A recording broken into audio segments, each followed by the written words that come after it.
Muy bien, hermanos.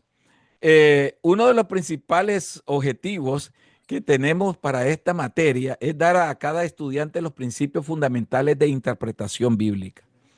Los principios fundamentales. Que cada estudiante pueda usar estos principios de manera eficaz en su estudio personal de la palabra de Dios. Que cada estudiante pueda explicar a otros los principios aprendidos en esta clase. Ese es el propósito, ¿verdad? Que podamos multiplicar lo que nosotros aprendemos. Y realmente hermenéutica es una de las esencias de la interpretación bíblica, ¿verdad? Es la esencia, podemos decir, a como lo es también la exégesis. Pero la hermenéutica, hermanos, es la ciencia que presenta principios, métodos y reglas de interpretación bíblica. Cuando se dice que son métodos y reglas de interpretación bíblica, es porque nosotros no podemos estudiar la palabra de Dios, hermanos, de manera empírica, sino que tenemos que estudiarla con conocimiento. Y el conocimiento, hermano, está basado en aquellas ciencias teológicas que nos auxilian para poder dar la correcta interpretación de la palabra de Dios. En este caso, la hermenéutica. Y nosotros decimos, ¿y qué cosas son entonces los principios? Que son los que vamos a estudiar. Son las leyes o reglas de carácter universal, hermanos, que se usan para interpretar un pasaje bíblico en especial. Estos principios, hermanos, son de aplicación general. Los principios permiten estar seguros de entender y explicar los pasajes que se están estudiando. Los principios se aplican al pasaje que se da, que se está en mención en el estudio, ¿verdad? Esto implica que nosotros no debemos de interpretar la palabra sin tener en cuenta, hermanos, estos principios. Pues no es posible que se produzcan, es posible, hermanos, que se vayan a producir errores en el camino cuando nosotros estamos tratando de interpretar un versículo o un capítulo, ¿verdad? Y esto pueda traer una confusión a los creyentes. Entonces, nosotros debemos de saber qué cosa significa interpretar. Es entender el pasaje que se está considerando, hermano, y a la vez explicarlo de manera satisfactoria. Eso se llama interpretar. No se puede explicar ningún pasaje que no se entiende, ¿verdad? Entonces, nosotros, una vez que ya hemos hablado de todos estos puntos, nosotros vamos a tratar de entender algunas cosas que están ligadas, digamos, a nosotros en cuanto al estudio de la interpretación bíblica. Y entonces ahora nosotros decimos, pero ¿por qué debemos de estudiar la hermenéutica? ¿Por qué debemos de estudiar la hermenéutica entonces? Bueno, eh, producto del pecado, el hombre por sí está incapacitado de entender de manera correcta el sentido de la palabra de Dios, hermano. Por esta razón, es un requisito indispensable el haber experimentado el nuevo nacimiento que permite que todo discípulo tenga la mente de Cristo. Esto es la capacidad de entender lo que Dios ha revelado en su palabra escrita. Entonces, nosotros sabemos, hermanos, que la capacidad que adquiere el discípulo es, hermanos, como un niño respecto a las verdades espirituales, por lo que necesita de herramientas y de todo lo relacionado a la fe. No se trata, hermano, de que nosotros podemos darle el sentido que creamos al mensaje de la palabra de Dios. No, nosotros, hermano, tenemos que saber dar el correcto sentido de la palabra de Dios.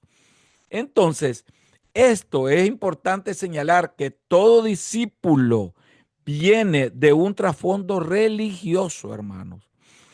Es decir, una formación, ¿verdad?, de conceptos e ideas acerca de Dios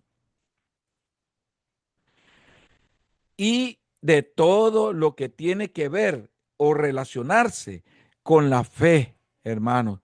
Por esta razón es necesario que tengan las herramientas para poder encontrar y así aquellas verdades que están reveladas en la Biblia, hermanos. Y entonces, por medio del estudio y del auxilio de la hermenéutica, el discípulo necesita crecer espiritualmente. Es el único alimento espiritual que permite un sano crecimiento, hermano. Y el sano crecimiento solamente se adquiere a través del estudio de la palabra de Dios. Entonces, no podemos nosotros, hermanos, obtener una sana doctrina, las verdades que nos alimentan, ¿verdad? De una manera inadecuada, sin el estudio correcto de la palabra de Dios.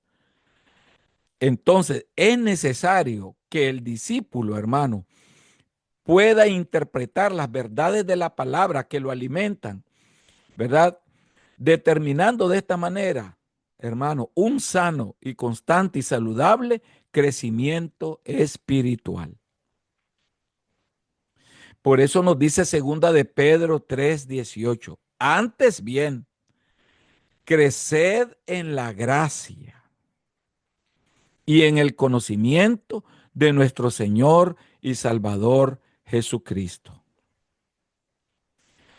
Los principios, hermanos, son importantes, por eso utilizarlos, porque nos van a ayudar a saber interpretar bien la palabra del Señor. Hay una serie de principios que nosotros estudiamos en la clase anterior, ¿verdad? Y que fueron de suma importancia. Entre ellos, hermano, el primer principio que estudiamos fue que es preciso, en cuanto sea posible, tomar las palabras en su sentido y usual y ordinario. ¿Ves? Entonces, cada escritor bíblico escribió en medio de una cultura específica, con el propósito, hermanos, que las personas comprendan el mensaje presentado. Por esta razón, estos escritores usaron el lenguaje común y corriente, hermanos. ¿Por qué? Es decir, usaron las palabras conocidas y fácil de comprender. Entonces, hermano, que nosotros debemos de hacer lo mismo. A la hora de predicar la palabra, tenemos que usar las palabras sencillas, ¿verdad? Debemos de saber que cada idioma y lengua tiene sus propios y comunes formas de expresión que si se interpretan literalmente, pierden el sentido usual y ordinario. Por eso se dice que las dos grandes ramas de la Biblia, las dos formas en las cuales se estudia la Biblia son, uno, en el sentido figurado y dos, en el sentido literal. Así está dividida la Biblia en esas dos grandes, ¿verdad?, formas de interpretación, en figurada y literal.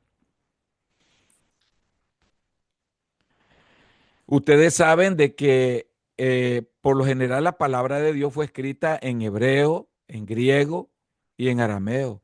Y en ella existen modismos y figuras retóricas, figuras que nosotros tenemos que aplicarlas para poder entender lo que nosotros consideramos la correcta interpretación de la palabra. Y eso nos ayuda a el segundo principio, que es preciso tomar las palabras en el sentido que indica el conjunto de las frases del texto. En otras palabras, si las frases del texto nos indican una expresión, nosotros no podemos darle otro sentido a la palabra, hermano.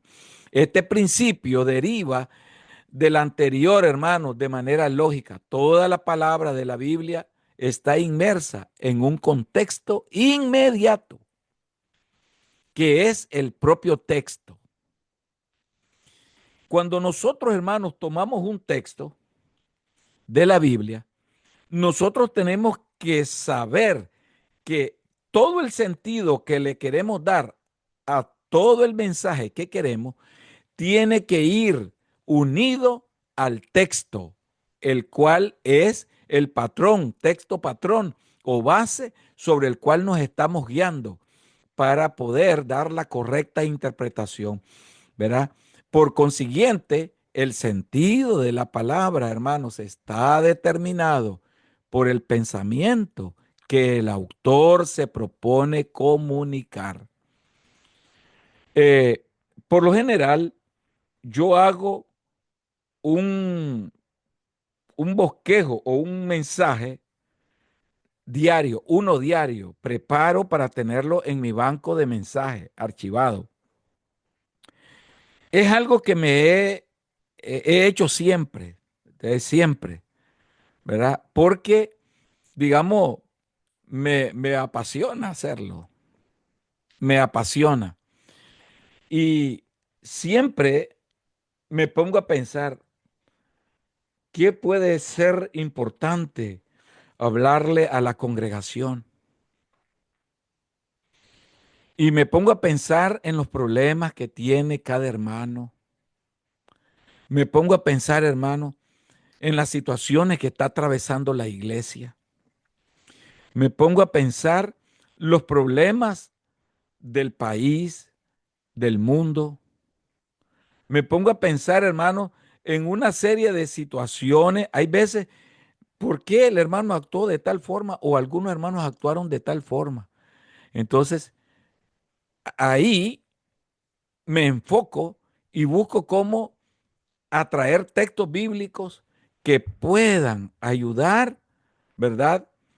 A esclarecerme, digamos, cómo yo puedo ayudar a la feligresía, a los hermanos, de acuerdo a las situaciones que se presentan. Entonces yo agarro el texto, agarro los textos relativos a ese punto y los acomodo de acuerdo al que realmente tiene la idea principal unida al pensamiento mío, ¿verdad? Yo voy a ser el autor de ese bosquejo. Entonces, como yo soy el autor, entonces tiene que ir unido a mi pensamiento el texto, ¿verdad? Sobre lo que yo quiero versar o hablar. Y entonces tomo el texto principal y sobre él, hermano, sobre ese texto, saco la idea principal, ¿verdad? De los subtítulos, no del tema, ni del título. El tema es uno, el título es otro y los subtítulos son otros. ¿Ves? Entonces, ¿qué pasa? Que el tema, perdón, que sí, el tema me alimentó para buscarle el título al bosquejo. El tema pudo haber sido problemáticas de inseguridades y falta de fe en algunos hermanos de la iglesia. Entonces, ese es mi tema. De ese tema, yo vengo y le doy un título. ¿Y el título cuál puede ser? Puede ser cómo podemos obtener fe por medio de la guianza o por medio de la obediencia. ¿Por qué? Porque la falta de obediencia nos hace tener falta de fe. La falta de obediencia nos tambalea nuestro estado anímico. La falta de fe nos tambalea el gozo. La falta de fe, hermano, nos hace que nos desanimemos y ya no querramos llegar a la iglesia. Entonces, caemos en un estado de desobediencia. Y ese estado de desobediencia nos lleva, hermano, a una frustración y a una cadena de fracasos. Entonces, basado en todo eso, uno le pone el título y después viene, ¿quiénes alimentan los subtítulos? Los textos bíblicos. Todos los textos bíblicos alusivos al principal, entonces nos van a alimentar los subtítulos, hermano, con los cuales vamos a trabajar. Entonces, cada texto bíblico me va a alimentar a mí, mi subtítulo, y sobre eso voy a reforzar mi consejo o mi palabra que voy a dar al, a la feligresía o al hermano o a los hermanos. Entonces, Pastor, sí, um, lo que usted está diciendo ahorita, recuerda que usted nos dijo, o sea, estos textos que nos alimentan, tiene que, ahí donde debemos de tener mucho cuidado de escoger los textos que verdaderamente estén apoyando al texto base, porque es correcto. peligroso coger un Exacto. texto que aparentemente lo apoya, pero tendrá otro significado. Otro significado. Y ahí, hermano, tenemos un problema serio.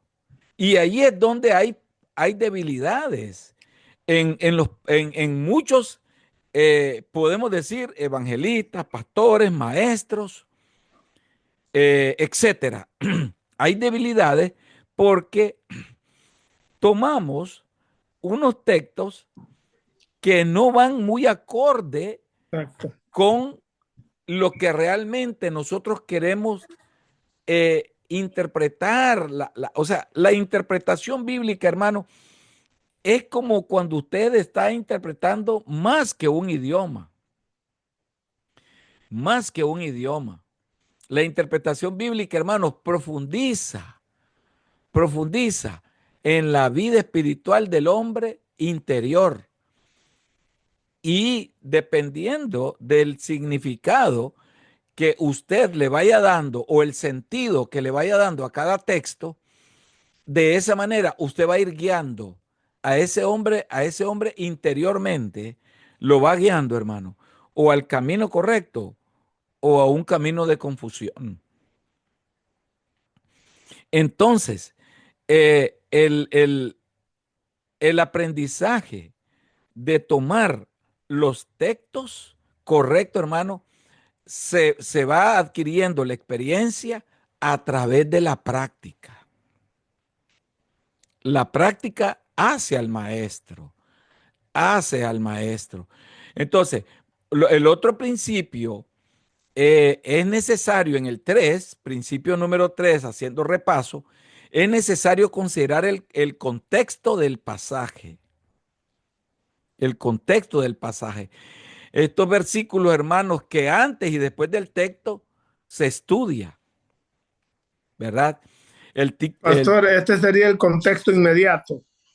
existe el contexto inmediato, que son los versículos que rodean de modo inmediato al texto que se estudia. Ese sería el inmediato, ¿verdad? Los que rodean al texto que se estudia son los versículos, hermanos, que van a rodear ese texto. Ese es el contexto. Ese es el contexto. Y el contexto inmediato son los capítulos que rodean al capítulo donde está el versículo que se está estudiando. En otras palabras, en el mismo capítulo, por ejemplo, un día de estos prediqué acerca de la esencia de la humildad y lo versé en Filipenses capítulo 2.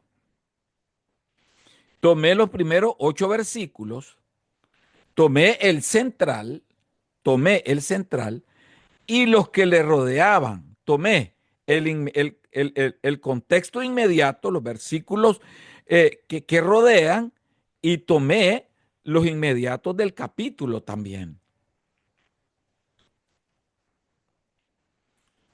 ¿Ve? Y entonces, ya cuando nosotros manejamos la técnica, ya podemos decir, hermano, que estamos preparados para predicar, para elaborar nuestros sermones de una manera correcta, saberlos interpretar y llevar el correcto mensaje de la palabra de Dios. Existe el contexto testamentario, el contexto testamentario, no neotestamentario ni antiguo testamentario, sino el testamentario. Está en el texto que se estudia. O sea, ¿en qué testamento está el texto que va a estudiar? Puede ser en el antiguo o puede ser en el nuevo. Entonces, y está el contexto general, que es el de toda la Biblia. Entonces, el principio número 4, ¿verdad? Es que todo pasaje bíblico debe ser interpretado a la luz de los pasajes paralelos, ¿verdad? A la luz de los pasajes paralelos. Los pasajes son aquellos textos bíblicos que tratan, hermanos, del mismo tema o incidente, que es lo que nosotros hablamos al inicio, ¿verdad? Que los textos deben de siempre estar unidos al tema o incidente del que estamos hablando, ¿verdad? Entonces, por ser paralelo, un pasaje debe ser interpretado y esta interpretación da a luz la del otro. De manera general, el pasaje, hermano, paralelo, complementa, explica, o aclara el sentido y significado del pasaje que se está estudiando. Nosotros vimos una serie de ejemplos, ¿verdad? Pero esos están en el video. Yo solo les hago un repaso, ¿verdad? Para que nos reforcemos. Ahora vamos a ver, ahora vamos a entrar, hermanos, a la lección del día de hoy, que es el principio número 5 de hermenéutica, o la regla número 5. Es el principio de armonía. Principio de armonía. Todo pasaje debe ser interpretado, hermanos, de acuerdo a la enseñanza general de la palabra de Dios. La palabra de Dios, hermanos, es una unidad de pensamiento, aunque tiene diversidad de temas. Todos ellos están en perfecta y completa armonía, hermano, total. Esto implica que no se debe tomar un texto, pasaje o porción de la Biblia para afirmar una doctrina, enseñanza o práctica que se encuentre o se encuentre en contrasentido, hermano, con el total de la escritura. Entonces, nosotros vamos a ver un ejemplo, cómo interpretar el pasaje de Mateo capítulo 19, versículo 16 y versículo 17. Entonces, nos vamos a la Biblia y buscamos el libro de Mateo, capítulo 19,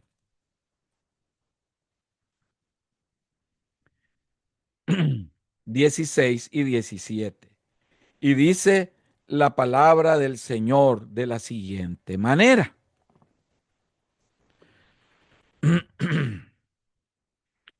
Entonces vino uno y le dijo, Maestro bueno, ¿qué bien haré para tener la vida eterna? Él le dijo, ¿por qué me llamas bueno? Ninguno hay bueno, sino uno, Dios. Mas si quieres entrar en la vida, guarda los mandamientos. Nosotros vemos aquí, ¿verdad? De que, en primer lugar, es Jesús el principal actor en estos dos textos bíblicos. Pero, pero, uno de sus discípulos se le acercó, se le acercó, perdón, el joven rico se le acercó, el joven rico fue el que se le acercó. Entonces, este le dijo, maestro bueno, maestro bueno. ¿Y cuál fue la respuesta del Señor? A mí me llama bueno, si bueno solo es Dios. Siendo Él, hermano, Dios, no se dio, miren qué interesante, el lugar divino, porque eso es reconocer la divinidad de Dios. O sea, Jesucristo podía verse, pudiera haber asumido esa divinidad de decir, claro que soy bueno, nadie más puede ser bueno que yo. Pero él no ocupó ese lugar, sino que se lo cedió a su padre. ¿Ve? Qué interesante. Entonces, aquí dice, todo pasaje debe ser interpretado de acuerdo a la enseñanza general de la palabra de Dios. ¿Por qué, hermanos? Porque esto es sumamente esencial y sumamente importante. ¿Saben por qué? Porque esto implica que no se debe tomar un texto, pasaje o porción de la Biblia para afirmar una doctrina, hermano, enseñanza o práctica que se encuentre en contrasentido con el total de la escritura, hermano. Esto significa que estos versículos 16 y 17 del cual el Señor está hablando, que otra, porque aquí podría sacarse alguna doctrina. ¿Qué analizan ustedes en el 16 y 17?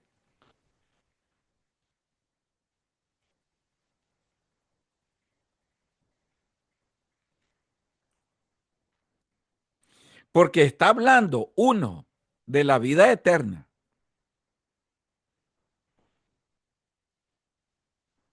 y dos, si quieres entrar en la vida, o sea, la oportunidad de salvación, debes de guardar los mandamientos. Ah, aquí está el problema. Y aquí está donde nosotros podemos caer en un error a la hora de la interpretación bíblica. ¿Por qué? Porque, bueno, si aquí el mismo Jesús dice que si yo guardo los mandamientos, yo voy a Exacto. entrar al reino de los cielos. ¿Están ustedes claros de esto? Si lo analizan, Amén. esta doctrina, y hay corrientes religiosas que han establecido estas doctrinas, hermano. Pues si vos guardás los mandamientos, sos salvo, hombre.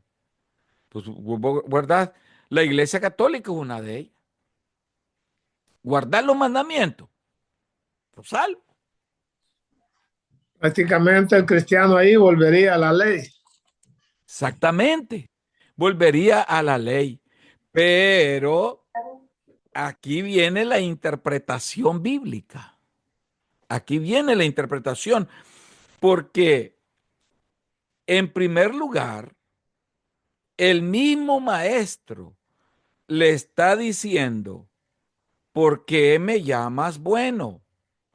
Y él, en su sabiduría, tiene que responder a esa pregunta capciosa que le hace el joven rico, sabiendo que dentro del joven rico también está el enemigo detrás. ¿Ves? Entonces, ¿por qué? Le tira la cáscara de banano a ver si se resbala. ¿Por qué me llamas bueno? Le dice. Ninguno hay bueno, sino uno, Dios. ¿Eh? ¿Qué clase de respuesta? ¿Qué clase de respuesta? Nunca, pastor, nunca había llegado a esa interpretación, pero está interesante porque verdaderamente, ¿por qué él siendo Dios no se atribuyó los honores de decir, yo soy el bueno? ¿Por qué razón, hermano? Porque el Señor sabía la función, sabía su trabajo que tenía que hacer como hijo de Dios. Él sabía ubicarse entre ser un hijo de Dios y ser Dios. Entonces, las glorias nunca se las atribuyó él, sino que se las cedió a su padre. ¿Por qué? Porque no podía tomar la gloria, ¿verdad? Porque él no vino al mundo a tomar glorias, sino que vino a este mundo, hermano, a darse por los pecados de nosotros, a humillarse. Se humilló hasta lo sumo se humilló. Entonces, a eso nosotros le llamamos la esencia de la humildad. Pero la interpretación va más allá, porque cuando él dice, ¿por qué me llamas bueno? Ninguno hay bueno, sino uno, Dios. Más, si quiere entrar en la vida, oiga lo que está diciendo, si quieres entrar en la vida, guarda los mandamientos. Ahora, el Señor, mientras estaba en su ministerio en la tierra, él tenía que cumplir la ley. Y él cumplió la ley. Pero detrás, detrás de esa ley estaba el gran propósito de su venida a la tierra, de abolir esa ley. Y por lo tanto, él tenía que tener, hermano, sumo cuidado cuando se dirigía a una persona conocedora de la ley. Ahora, él sabía con quién estaba hablando y él sabía que esa persona con quien estaba hablando, hermano, jamás iba a dejar sus riquezas por seguirlo a él. Jamás.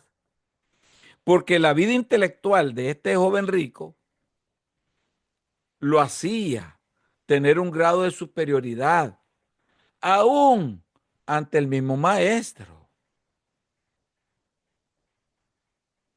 Entonces, el Señor sabía de que al decirle, bueno, si quieres entrar en la vida, tienes que guardar los mandamientos. Pero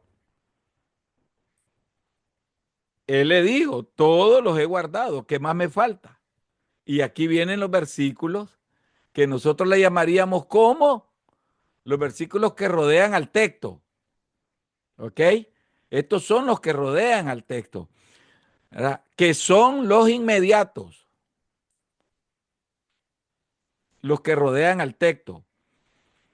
Jesús le dijo, si quieres ser perfecto, anda, vende lo que tienes y dalo a los pobres y tendrás tesoros en el cielo y ven y sígueme. El joven rico mejor dio la vuelta porque dijo, eso ya no está en el programa de los 10 mandamientos. Eso ya no está,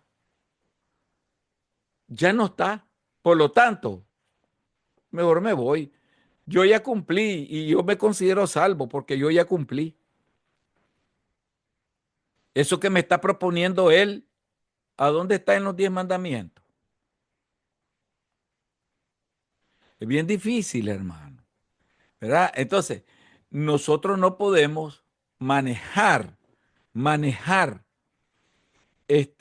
la palabra de una manera simple, sino que tenemos que profundizar en ella por medio de las herramientas hermenéuticas, hermano. Las herramientas hermenéuticas. Pastor, Hermano Kevin, sí, ¿se podría pensar diferente esta aplicación en este caso? Por un aspecto, porque esta persona, Jesús, pues era Dios, ¿verdad? sí, Y él conocía anticipadamente todo de todas las personas.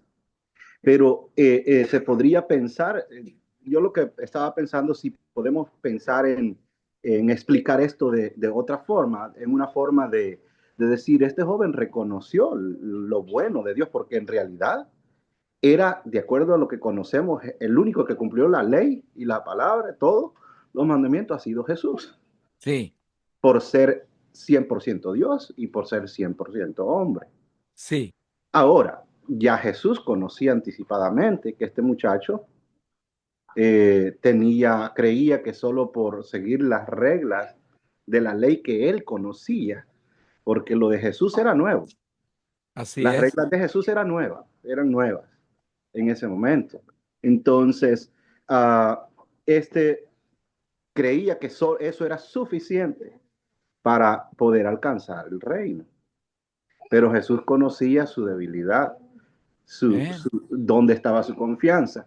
Pero me refiero al punto de que él haya reconocido fielmente, porque honestamente él no falló en decirle que era bueno Dios. No, él no falló, Él no falló. pero ahí está, ese punto no es el que le interesaba a Jesús, porque Jesús no quería que le reconocieran si era bueno o malo. Él Eso no es cierto. quería eso. Eso es una verdad. Él lo que quería era convertir a esta persona. Pero la doctrina que aquí es peligrosa es que utilicemos los 10 mandamientos como argumento de salvación. Eso es cierto. Yeah. ¿Ves? Eso es importante. Ahí, Pastor eh, Francisco. Sí, pastor. Eh, Hay algo bien interesante porque si nosotros analizamos el sentido del rico, eh, él llega como un autosuficiente a Ujú. Jesús. Porque, y Jesús él le dice que le contesta, ¿verdad? Que él ha guardado los mandamientos. Pero hay algo bien interesante en el verso, por ejemplo, en el 19 dice, ¿verdad? Honra a tu padre y a tu madre y amarás a tu prójimo como a ti mismo. Y dice él, ¿verdad? En el 20, el joven le dijo, todo esto lo he guardado desde mi juventud. ¿Qué más me falta? O sea, ya todo lo he hecho, pero aquí lo pone a prueba Jesús. en el siguiente verso le dice, Jesús le dijo, si quieres ser perfecto, anda, vende lo que tienes y dalo a los pobres. No que amas al prójimo, no que has Está- cumplido con el prójimo, has cumplido el mandamiento. Y vemos ahí que como él, así, ¿verdad? Por lo que vemos, su Dios era su Su material que dinero. tenía, su dinero, y ahí se entristeció. Entonces ahí Jesús le botó todo su alto estima que traía, ¿verdad? Pretendiendo el ser merecedor a vida eterna por lo que él había cumplido. Pero solo le tocó su Dios y lo bajó del pedestal. Aleluya. Ahora, es interesante, hermano, ver de que realmente el Señor le ayudó a interpretar parte de los 10 mandamientos. Pastor, Sí, eh, Jesús aquí como que le dio la clave, porque para muchos de nosotros es fácil decir, estudie la Biblia o haga esto, si lo traemos a la vida de hoy. Como usted estaba analizando lo de la doctrina, es ajá, fácil decir, haga sí, esto o ver cómo nosotros actuamos también. Muchos se dejan llevar, pero Jesús le dio la clave con lo que decía el hermano. Jesús ahí al decirle, has ejecutado los mandamientos, los has realizado. O sea, ya es otra interpretación de decir, sé los mandamientos, leo los mandamientos, sí, pero hacerlo es algo diferente. Entonces Jesús le estaba dando la esencia de todavía la oportunidad de que él lo hiciera. sí. Así es porque ahí el Señor, digamos, le está contrarrestando con su mismo conocimiento. Yo sé todos los 10 mandamientos. Ok, si es verdad que lo sabes, porque no los aplica este. Aplica este entonces. Entonces, el Señor es una aplicación. Pastor, Sí, eso podría ser como personas, porque hay personas que solo guardan los mandamientos, pastor. sí, Una cosa es guardarlos y otra cosa es ponerlos en práctica. No sé, ¿verdad? No sé si me explico. está Porque, bien. digamos, nosotros guardamos, no matamos, pero de otra forma probablemente lo hacemos. Amén, así Ok. es. Entonces, y hay personas que dicen, no, yo no mato, yo no le hago daño al vecino, yo no deseo la mujer de mi prójimo, yo no hago esto, no hago lo otro, pero cuando la gente quiere relacionarse, estas personas nunca pueden, nunca están disponibles, nunca pueden, se mueven para nada. Entonces, y yo no sé si este muchacho tal vez estaba en una situación donde él se sentía muy autosuficiente. Sí, Yeah, por su poder, por su riqueza. sí, Y hoy en día hay gente, como la hermana mencionaba, la hermana Liliana, mencionaba que hay gente que a mí me ha dicho, yo no necesito de ir a la iglesia. Yo leo la Biblia, yo oro y yo creo en Dios. No necesito de buscar más. Eso no es suficiente. Y Jesús se lo dijo a este joven, eso no es suficiente. Aún hay más por hacer. Sí, pastor, si me permite, yo veo en sí, este joven como una religiosidad formalista. Él cumplía con los mandamientos de una manera mecánica, pero no había una respuesta del corazón. Y Dios busca una respuesta verdaderamente del corazón. Él cumplió con los mandamientos, pero yo veo en él que lo hacía de una manera mecánica. ujú, No había tenido en él, en su corazón todavía no se había enterado de que debería, que la respuesta que Dios busca es del corazón del hombre. amén, así es. Yo quiero hacer una pregunta, ¿verdad? Sí, Acerca de lo que estamos hablando, porque, bueno, es interpretación, ¿verdad? sí. Eh, Damos por hecho que cumplía los mandamientos del joven rico. Ahí está el asunto. Porque si el No, mismo esa es la Señor pregunta. le dijo a él, yo me llamas bueno, pues si no hay bueno ni uno solo, como quieren decir, tú no eres bueno. Y al decir no eres bueno es porque está lleno de muchas deformidades, entre ellas la mentira, pues. Sí, porque mire, cuando nosotros analizamos bien todo esto, en los mandamientos dice, ¿verdad? En primer lugar, amarás a Dios, ¿verdad? Sí. La pregunta es, ¿él violó el mandamiento de amar a Dios?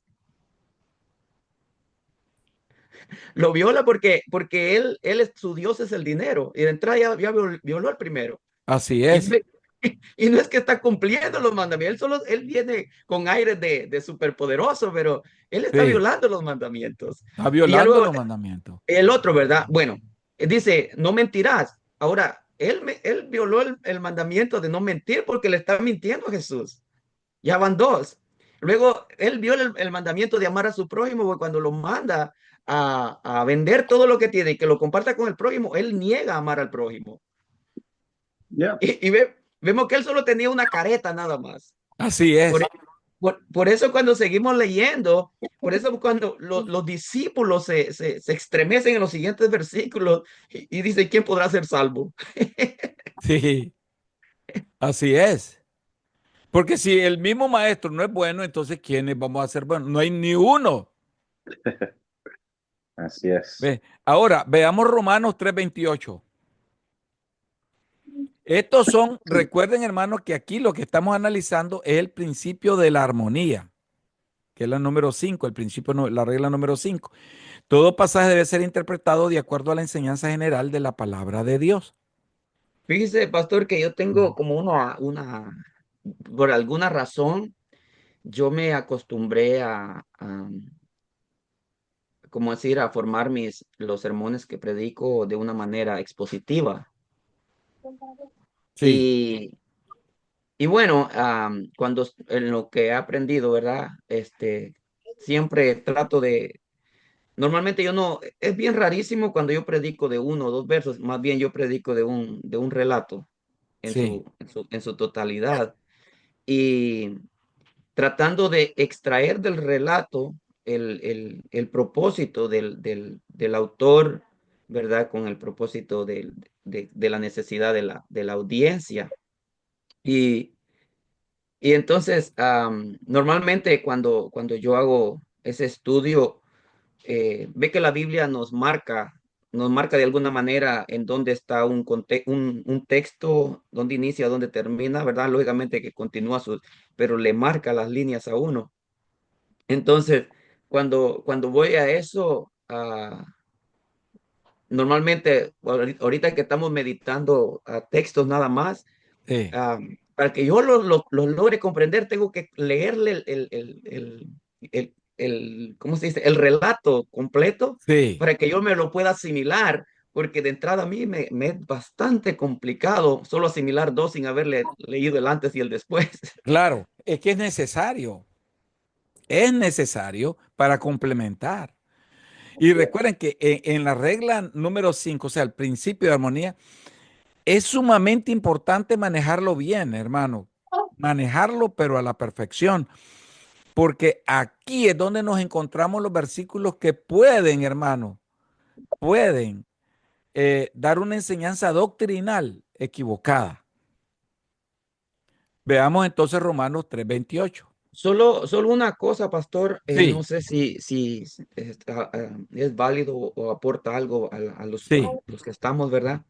Eh, cuando nosotros hablamos, ¿verdad? En la hermenéutica, y yo creo que lo estuvo hablando usted en la clase de los miércoles, ¿son los miércoles o los martes? Bueno, lo voy a narrar. Cuando estamos hablando de las divisiones en que está formada la Biblia, ¿verdad? Que nosotros vemos la ley, ¿verdad? En los primeros cinco, luego vemos los libros históricos, ¿verdad? Que empiezan desde Josué hasta...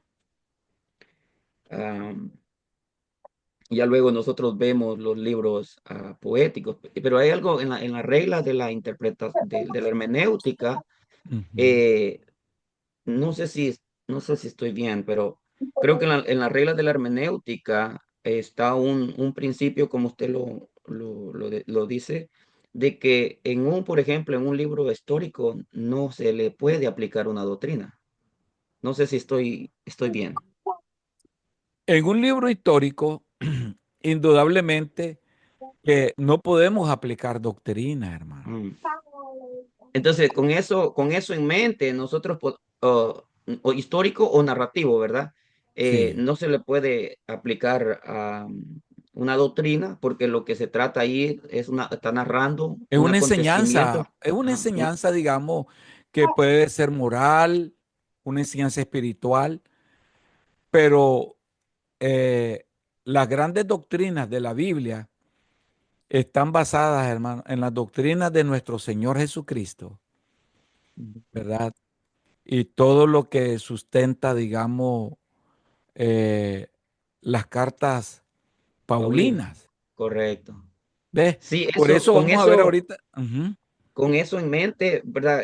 Con eso en mente, cuando nosotros nos acercamos al texto, ya, como decir, ese detalle que puede provocar una confusión, uno ya lo trae como quitado, ¿verdad? Uno Ujú. sabe que no se va a acercar con aquella malicia de encontrar una doctrina en algo narrativo, Sí. sino que es un Veamos en este acontecimiento. caso, pues, aquí vemos Romanos 3:28, leámoslo. Dice, concluimos, pues, que el hombre es justificado por fe, sin las obras de la ley.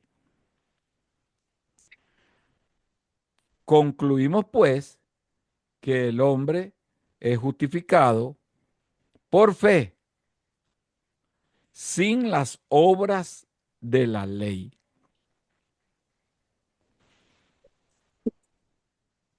¿Dónde podría estar aquí la doctrina buena y mala? Yo creo que la doctrina buena está exactamente en que nosotros somos justificados por la fe, como dice Romanos capítulo 5, justificados por la fe, Ujú. hay paz para con Dios y es la fe en la obra de Cristo. ¿Y dónde está la doctrina mala ahí? No hacer obras. Eh, Enfóquense en el texto y véanlo bien. Miren ustedes, hermanos, lo importante y por lo cual el apóstol Pablo, hermano, tuvo problemas serios con este punto. Eh, Hijo, La mala doctrina ahí, pastor. Déjenme ver si ¿Cuál tengo el podría audio. ser una mala Eh, interpretación doctrinal? la mala doctrina es, ahí la veo yo, que son las obras de la ley. Bien. Ah, analizando a profundidad, Entonces, viendo, nosotros pastor, pastor, vamos a ver pastor, más en el allá. blanco. pastor, Sí, la fe sin obras es muerta. claro, Ok, entonces ya, obviamente que en la gracia, pues definitivamente tenían que creer en Jesús sí, y creer que Él era suficiente sí. para salvar.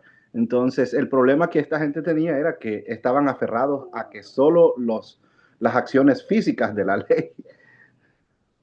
Ahora aquí viene algo importante que vamos a analizarlo. Cuando él dice, cuando él dice, ¿dónde concluimos? Concluimos, pues, que el hombre es justificado por la fe. Bueno, sin las obras de la ley. Entonces, la doctrina aquí que se estaba dando en los romanos era que decían, bueno, señores, somos justificados y por lo tanto yo puedo tener un desvío, tener pecado, porque yo ya soy justificado por la fe. O sea, apartemos las obras. Ya el Señor ya me justificó mis pecados y por lo tanto yo puedo ahora actuar como mejor me parece, porque ya fui justificado. Porque la justificación es perdón, borrón y cuenta nueva. Entonces decían ellos, bueno, entonces ahí es donde el apóstol Pablo les dice, entonces el Señor es ministro de pecado. Jesucristo es ministro de pecado. En ninguna manera, les dice. En ninguna manera. Porque el morir en la cruz y justificarnos no es para que el hombre ande pecando, porque ya simplemente el Señor ya lo perdonó y le borró todo su pecado. Entonces los hombres tomaban esta doctrina y muchos toman esta doctrina actualmente y dicen, no, aquí no dice que ya el Señor ya me justificó, ya soy justificado. A eso le llaman la doctrina de la justificación, que ha sido, hermano, debatible hasta nuestros días por la mala interpretación de la justificación. Veamos Romanos 6:23.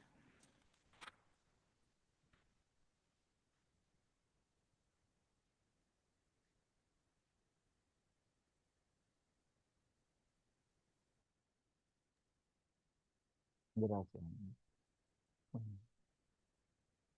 Romanos 6:23.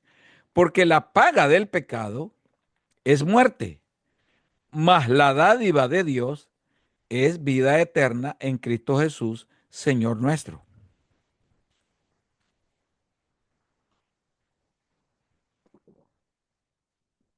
Pastor, solo quería, Sí, antes de que continúe en el capítulo 6, sí. en la observación que estoy haciendo en este verso 28, ah, puedo percibir que el, el contexto que el apóstol Pablo está usando es no es las obras, ah, o sea, no está enfatizándose en en la, en la obra, sino que en la ley de Moisés. Cuando nosotros vamos a, por ejemplo, en el verso 27, donde dice, ¿dónde pues está la jactancia? Queda excluida. ¿Por cuál ley? ¿Por la de las obras? No, sino por la ley de la fe. Entonces, concluimos pues que el hombre es justificado por fe sin las obras de la ley. O sea, lo que ahora sigue hablando en el 29, ¿no? ¿Es Dios solamente Dios de los judíos? ¿No es también Dios de los gentiles? Ciertamente también de los gentiles. Entonces, el, el, podemos ver, ¿verdad? Que con lo que el apóstol Pablo está transmitiendo, ¿verdad? Es lógicamente lo que usted está diciendo, ¿verdad? Que no está anulando las obras que nosotros podemos hacer, sino que está enfatizando en la ley, o sea, en la justificación por medio de la fe en Cristo. No sé si me equivoco A en la ver, observación. abramos nuestra Biblia en el libro de Gálatas, capítulo 2, versículo 17. Esto nos lo va a aclarar. Por eso es que tenemos que ver que en la interpretación del texto bíblico, unas sectas religiosas lo toman a su adecuación, a su forma. Pero si nosotros vemos lo que el gran problema en Gálatas 2:17 y dice, y si buscando ser, a ver, desde el 16, sabiendo que el hombre no es justificado por las obras de la ley, sino por la fe de Jesucristo, nosotros también hemos creído en Jesucristo por ser justificados por la fe de Cristo y no por las obras de la ley, por cuanto por las obras de la ley nadie será justificado. Y si buscando ser justificado en Cristo, también nosotros somos hallados pecadores. ¿Es por eso Cristo ministro de pecado? En ninguna manera. Porque si las cosas que destruí, las mismas vuelvo a edificar, transgresor me hago. Porque yo por la ley soy muerto para la ley, a fin de vivir para Dios. Entonces, ¿qué es lo que pasa aquí? Si Cristo me justificó, esto no quiere decir de que ya mis pecados están perdonados y por lo tanto yo puedo transgredir la ley. Y si yo transgrado la ley, entonces tengo a alguien que me justifica, que se llama Jesucristo. Entonces el apóstol Pablo le dice, un momento, un momento. Entonces, está llamando a Cristo ministro de pecado, como quien dicen, Él te justifica para que sigas pecando y puedas entrar a los cielos. Ve qué interesante. Y este era un problema serio que tenían los Gálatas. Porque decían ellos, no, yo ya soy justificado. Y ese mismo problema, hermano, es lo que llamamos nosotros salvos, siempre salvos. Es una Pastor, doctrina. pastor, perdone, esto sería, ya estoy limpio por Cristo, pero no hay Exacto. problema si me vuelvo a ensuciar y Así Jesús me es. perdona, Jesús me justifica. Porque ya estoy fuera de la ley y ahora dependo del perdón siempre, de la justificación. Voy a ser justificado siempre.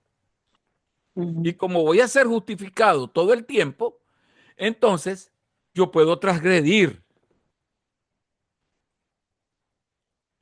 Entonces, y esta es la doctrina de salvo, siempre salvo. No, hermano, usted no se preocupe. Usted es salvo, ya Cristo pagó por usted todos sus pecados y por lo tanto, usted pecó. El Señor es nuestro abogado y le va a perdonar. Volvió a pecar y tristemente, hermano, en las iglesias hay hermanos que practican la adicción al licor y se atreven a tomar la Santa Cena y están en la iglesia como que no quiebran un plato. Incluso, hermano, están en adulterio y están en la iglesia como que no quiebran un plato. Incluso, hermano, hablan malas palabras en su trabajo y en la iglesia están como que su boca es santa. Y sucesivamente, muchas más. Porque creen que son justificados, hermanos. La doctrina de la justificación es bien delicada.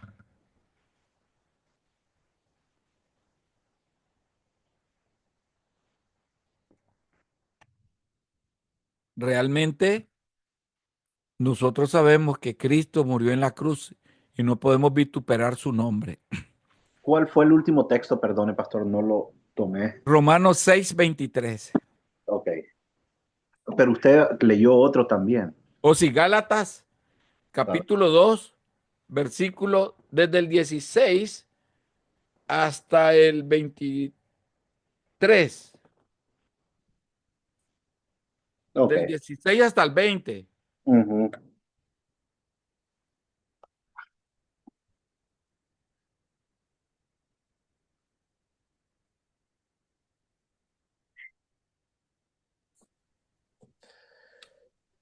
Entonces, pastor, si somos justificados por la fe, también somos libres del poder del pecado.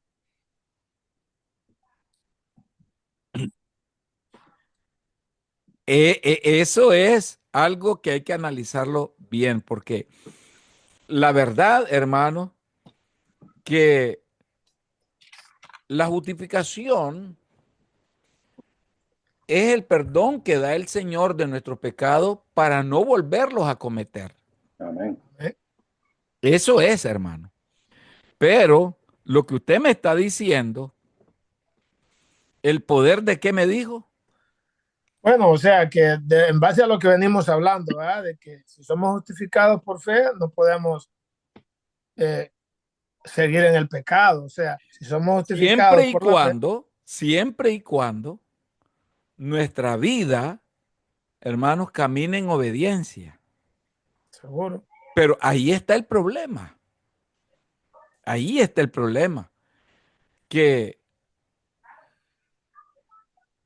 no todos caminan en Ah, obediencia. seguro, pero en Romanos 8, creo, dice 8, 15 o 14, no habéis recibido el espíritu de esclavitud para estar otra vez en temor, sino que habéis recibido el espíritu de adopción, por el cual clamamos a Padre. Gálatas 5 dice, también dice que andad pues en la libertad con que Cristo nos hizo libre y no estés sujeto al yugo de esclavitud. Se sobreentiende que Así es. si somos cristianos, Dios nos libra del pecado y del poder del pecado. Es que, es que realmente, hermanos, la fe nos libra de todo eso. Pero tenemos que caminar, hermano. Como decía el apóstol Pablo en Gálatas 2:20, con Cristo estoy juntamente crucificado. Y ya no vivo yo, mas Cristo vive en mí. Y lo que ahora vivo en la carne, lo vivo en la fe. Lo vivo en la fe del Hijo de Dios, ¿verdad? En esa fe de Jesucristo es que tenemos nosotros que basarnos. Pero realmente se basan todos los cristianos en esa verdadera fe. Existe la fe idónea y la fe errónea. Siempre tenemos vacíos, yo pienso, pastor. El hombre Mire, siempre mire qué interesante, me dice, está siempre tenemos sujeto, es que es la vacíos. verdad, tenemos hondonadas en nuestra vida, hay momentos, ¿usted cree que, déjeme preguntarle que si usted desde su conversión se ha mantenido firme, creyendo, no, a veces en el proceso de crecimiento tenemos altos y bajos.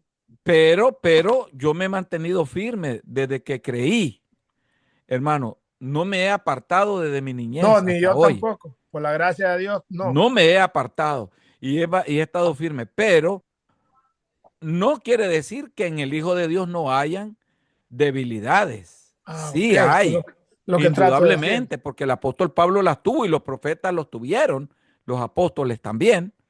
Hubieron debilidades, pero esas debilidades no se convirtieron en prácticas pecaminosas. No se convirtieron en Yo creo prácticas. que Amén. algo que nosotros, bueno, en lo personal, ¿verdad? Yo soy una persona que me considero eh, un necesitado del Señor día con día, porque hay una lucha constante porque todavía seguimos acá, aunque tengo la convicción que Cristo me ha hecho libre, porque ya Amén. no soy esclavo del pecado, pero aún no siendo esclavo del pecado, todavía, bueno, la expresión que explicaba el apóstol Pablo en Romanos 7, ¿verdad? Lo que quiero hacer no hago, más lo que no quiero hacer es lo que hago. ¿Quién podrá librarme de este cuerpo de muerte? Pero él luego ve en el verso 8, ¿verdad? Del capítulo 8, verso 1, dice, pero, o sea, él encuentra como la esperanza cuando ve a Cristo. Pero ninguna condenación hay para los que están en Cristo Jesús, los que no viven conforme la carne, sino conforme al Espíritu. Aunque, y eso es que siempre está, por ejemplo, en mi persona, ¿verdad? Hablo de mí. Aunque yo sé que tengo debilidades, ya el deleitarme en el pecado ya no está. Amén. Claro, el sentido del pecado, nosotros tenemos que ver el significado del pecado, ¿verdad? El significado del pecado es transgredir la ley de Dios, ¿verdad? Y entonces el anhelo de cada cristiano, desde el punto de vista que hemos conocido a Dios y sabemos que es un Dios santo, el anhelo nuestro es honrarlo. Ese es un anhelo mío. Y hay días que por cuestión de carácter, por cuestión de que somos sometidos a presión, nos reaccionamos, puede hacer que pensamos. Y acordemos, Jesús dijo, no matarás, pero cualquiera que, que sienta algo contra su prójimo, ella es un asesino, porque, o sea, Jesús interna el pecado, ¿verdad? Amén. ¿Y qué es lo que nos queda a nosotros al final del día? Señor, perdóname. Perdóname porque fallé, te deshonré. Ah, pensé, dije, hice, porque es así, Así es. ¿verdad? Bien. Y eso qué es lo que nos da a nosotros, saber que el Señor me ha justificado, pero ahora, ¿cuál es el objetivo? Jesús dijo, o el apóstol Pablo en Romanos 2, Efesios 2 dice, ¿verdad? ¿Verdad? Que eh, somos salvos por gracia, pero también para andar en las obras que Dios ha preparado, Amén. ¿verdad? Amén. Somos salvos por gracia, pero tenemos que cuidar cada paso que demos en esta vida, hermano, porque el Amén. Señor reclama a nosotros santidad. Y si Amén. no practicamos la santidad, tampoco nos vamos a poder ver al Señor. Es una Pastor. lucha, es una batalla, ¿no? No digo que es una batalla espiritual en el creyente, pero que la va venciendo en la medida que el creyente va entregando más su vida a Cristo. Hermano Kevin. Sí, es tan importante esto también, ¿va? Porque eh, verdaderamente quien nos acusa constantemente también es Satanás. Satanás nos acusa constantemente y nos acecha, ¿ok? Entonces, y a veces utiliza gente para hacernos pecar, para hacernos caer. Pero, y a veces nos categorizan, no, si tú eres más pecador, tú eres como yo, tú no eres nada diferente. He tenido argumentos de personas y digo, no, sí, ok, está bien, somos iguales, pero yo, en mi postura, yo confío, yo ya reconocí que Dios es mi justificador, mi purificador. Entonces, mi vida ya está en las manos del Señor, quien me da la capacidad de contrarrestar cualquier acechanza. Entonces, lo que digo es que Satanás siempre va a querer invadir y decir, estás perdido. ¿Okay? En algún momento va a decir, todos pecaron, no hay uno perfecto. Es en vano lo que haces. Pero yo sé en mi corazón, en mi convicción, que no es en vano, porque he creído en el Cristo resucitado. Y el que me justifica, el que me da la fuerza para restaurarme, para levantarme en cualquier circunstancia. Y eso es importante, de que cada cristiano podamos tener esa postura de que a quién hemos creído. Pero no hacerlo práctica, digamos, las caídas que tenemos. No, no, no, no, no. Porque no se trata de caer, Sí, sino que a veces las personas quieren hacerlo caer. sí, sí, sí, Hay sí. personas que quieren A hacerlo Cristo caer. lo hicieron, Satanás mismo lo quiso hacer caer. Exacto. Los fariseos lo Sí, tentaron, sí, cuestionándolo.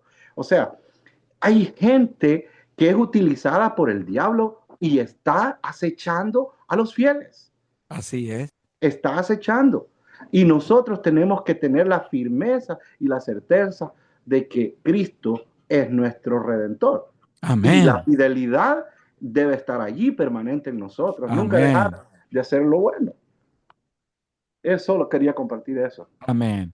Bien, hermanos, vamos a ver la regla número 6 ahora de la hermenéutica, el principio de la gramática básica, revisar la gramática básica del texto, en lo posible en sus lenguas originales. La Biblia ha sido escrita respetando las leyes gramaticales de los idiomas en que fueron escritas, ya sea el hebreo o griego. Los idiomas tienen su propia gramática distintiva. Por esa razón, hermanos, es valioso el estudio de la gramática en sus idiomas originales. En el caso de no poder estudiar gramáticas originales, es valioso el estudio de la gramática española, que ha adaptado en sus formas las formas típicas de los idiomas originales, ¿verdad? Lógicamente, hermanos, con todas las limitaciones propias de una traducción.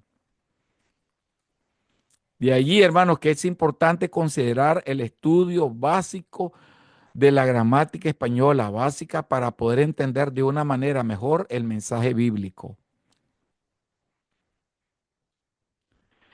Aquí debemos de tomar en cuenta, importante, los que vamos a hablar, los signos de puntuación.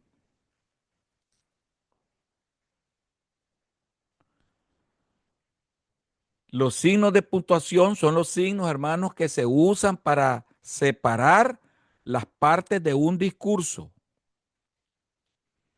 a fin de darle lógica y coherencia. Por medio de los signos se clarifican los conceptos y dan sentido a la oración. Vamos a ver un ejemplo. No es lo mismo decir no vino sin poner ningún acento eh, y ningún punto y ninguna coma. No vino.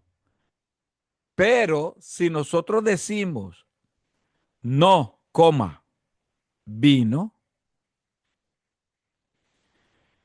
entonces el primero es una negación de una acción que diga no vino. No vino la hermana ahora a la clase de hoy. No vino. Es una negación, ¿verdad? Es una negación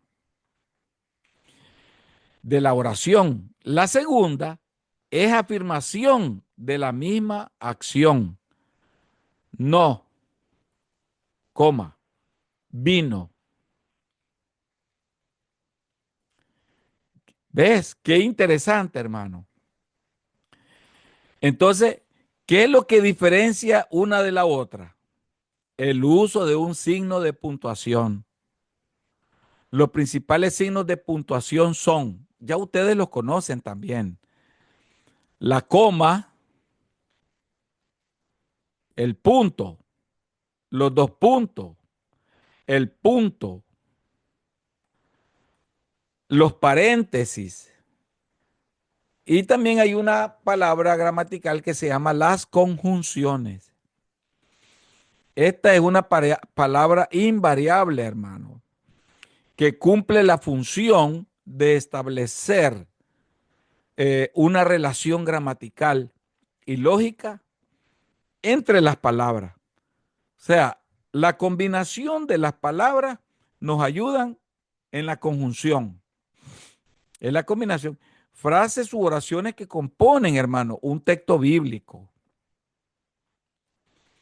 Y esto es sumamente que nosotros lo tengamos muy en cuenta. Vamos a ver ejemplos. Vamos a ver un caso en Lucas 22:8. Abramos nuestra Biblia en Lucas 22:8.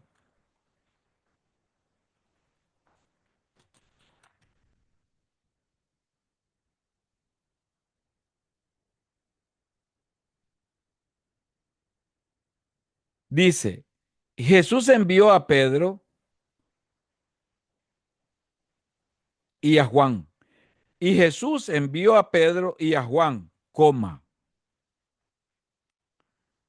diciendo, dos puntos, id, coma, prepararnos la Pascua para que la comamos, punto. Ahí tenemos un ejemplo, uno de dos complementos directos. Uno aquí une dos complementos directos. Jesús envió a Pedro y Juan, ¿verdad? Entonces,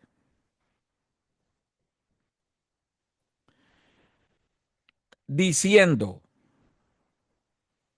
Uno, una. Jesús envió a Pedro y a Juan, coma, separa, un signo de puntuación, separa, diciendo, dos puntos. Aquí tenemos entonces dos eventos, dos situaciones. Uno, donde Jesús está enviando a Pedro y a Juan a una misión, diciendo, id, uno, id, del verbo ir, preparadnos, preparadnos la Pascua para que la comamos.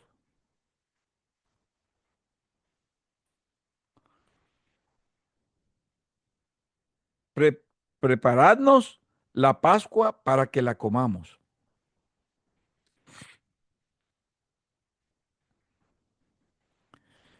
Qué tremendo, ¿no? Este es une dos complementos directos. Que Jesús envió a Pedro y Juan. Une dos complementos directos. Jesús envió a Pedro y Juan diciendo, ¿verdad? Ahora, veamos ahora donde une dos sujetos directos, donde une dos sujetos. Hechos 4:19. Hechos 4:19.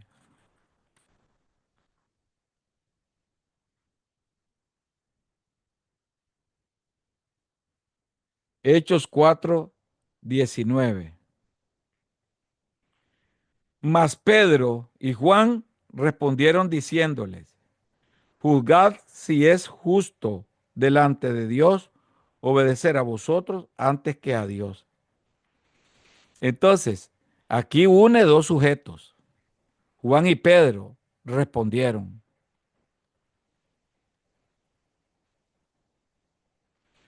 Mas Pedro y Juan respondieron, ¿verdad?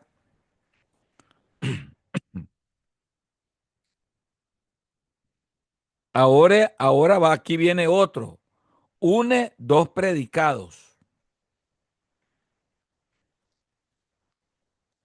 El cuerpo no es un solo miembro, sino muchos. El texto bíblico que dice, el cuerpo no es un solo miembro, sino muchos miembros. Entonces, une dos predicados. El cuerpo no es un solo miembro, sino, aquí hay una unión de sino, muchos.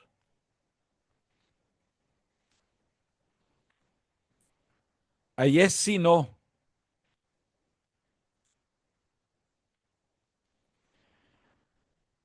Y hay otro sinnúmero más de reglas gramaticales que ustedes las van a estudiar. ¿Podría compartirme la última cita que dio, pastor? Perdón. Fue el libro de ah, Hechos Ujú. 4:19. Ese lo tengo. Usted dio otra más. No, no, lo que leí fue una oración. Oh, ok, ok, ok, ok. Oración fue la que leí solamente. Vamos a ver la regla número 7 de hermenéutica. Hermano, es bien importante saber utilizar los signos gramaticales, hermanos, de puntuaciones, porque allí nos va a ayudar a la mejor interpretación de la palabra de Dios. No podemos nosotros, hermanos, leer de corrido las cosas. Tenemos que irle dando su tiempo a cada cosa. La regla número 7, el principio de la distinción. Distinguir las realidades como Dios lo hace. Distinguir las realidades como Dios lo hace. Uno de los problemas más comunes al estudiar la palabra de Dios es el de confundir las cosas, hermano, dándole a unas el sentido e interpretación que pertenecen a otras.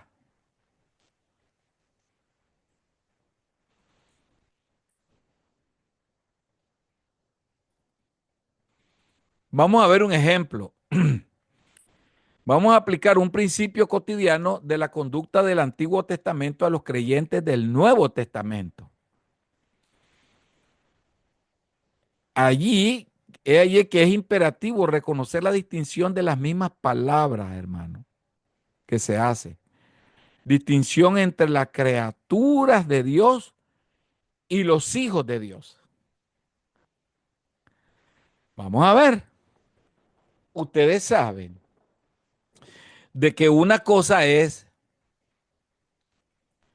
las criaturas de Dios y los hijos de Dios. Hechos 17 del 26 al 29.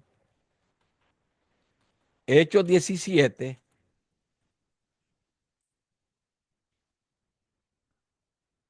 26 al 29. Y de una sangre ha hecho todo el linaje de los hombres, para que habiten sobre toda la faz de la tierra, y le ha prefijado el orden de los tiempos y los límites de sus habitaciones, para que busquen a Dios, si en alguna manera palpando pueden hallarle, aunque ciertamente no está lejos de cada uno de nosotros. Porque en él vivimos y nos movemos, y somos como algunos de vuestras propias poetas. También han dicho, porque linaje suyo somos. Siendo pues linaje de Dios, no debemos pensar que la divinidad será semejante a oro o plata o piedra, escultura de arte o de imaginación de hombre. ¿Verdad? Dijimos hasta el 29. 17 del 26 al 29. Hablando acerca de la distinción entre las criaturas de Dios y los hijos de Dios. Todos los seres vivos son criaturas de Dios, porque Dios los creó para sí. Sin embargo, hermanos, solo hay aquellos que han establecido una relación personal con Él por medio de Jesucristo. Son hijos de Dios. Juan 1:12. Juan 1:12.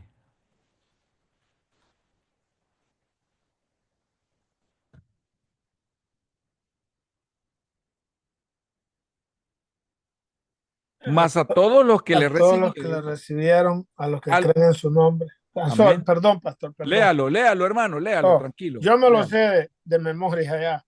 Ah. Y a todos los que le recibieron, a los que creen en su nombre, les dio potestad de ser hechos hijos de Dios. Hijos de Dios. Yo pensaba que no tenía Ya, hijos de Dios. Ahora veamos Gálatas 3:26. Veamos Gálatas 3:26. Quien lo tenga que lo pueda leer, hermano. Dice Gálatas, 3:26, sí, pues todos sois hijos de Dios por la fe en Cristo Jesús. ahí nomás. Pues todos somos hijos de Dios por la fe. Entonces, veamos ahora la distinción entre la posición del discípulo ante Dios y su conducta cotidiana. La posición tiene que ver con lo que es el discípulo de manera permanente delante de Dios por Amén. la obra de gracia. Esta posición es invariable e indestructible. Efesios 1:6. Abran su Biblia en Efesios 1:6 y lo lee, por favor, hermano pastor Kevin. Efesios 1:6. Para alabanza de la gloria de su gracia, con la cual nos hizo aceptos en el amado. En el amado. Entonces, esta posición, hermano, depende de la perfecta obra de Jesús. en el andar del creyente o conducta, hermano, tiene que ver con que si el discípulo anda en la carne o en el espíritu. Vamos a despedirnos en oración, pues. Amén. Sí, Que nos despida porque, nuestro hermano Edilberto, pues ahora. amén. Amén. Inclinemos nuestro rostro. Amado Dios, te damos gracias en esta hora, Padre, por darnos el privilegio y la oportunidad de estudiar tu palabra. Señor, Señor. reconocemos que separados de ti nada podemos hacer, que es por medio del Espíritu que tú nos das ese entendimiento, ese discernimiento para conocer más de tu palabra y llegar a la profundidad, Señor, de la revelación de tu palabra. Padre, en el nombre de Jesucristo, nos acercamos hoy en palabras de oración para darte la honra y la gloria, las gracias por darnos a nosotros, a cada uno de los estudiantes, la oportunidad de tomarnos el tiempo para aprender de tu palabra. Señor, que seas tú, mi Dios, formando en cada uno de nosotros un carácter, Señor, para llegar a ser cristianos maduros y así alcanzar, Señor, la estatura del varón perfecto.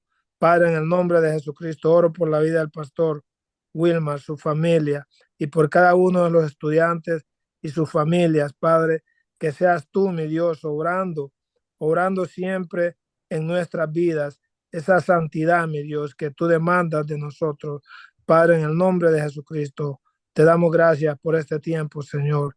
Ayúdanos día a día, Señor, a sobrellevar, Señor, las dificultades que enfrentamos a diario, Señor, porque reconocemos, oh Dios, que no tenemos lucha contra carne ni sangre, sino contra las potestades, las huestes de maldad de las regiones celestes. Sí, Pero tu Señor. palabra dice que en Cristo Jesús somos más que vencedores. Que Amén. todo Gloria lo a podemos en Dios. Cristo Jesús que nos Sí, fortalece. Señor Sí, Jesús. Señor.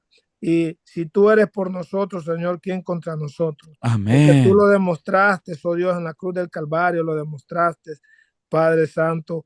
Tú derramaste tu sangre por cada uno de nosotros. Te damos Amén. gracias, Dios. Te damos gracias por este tiempo.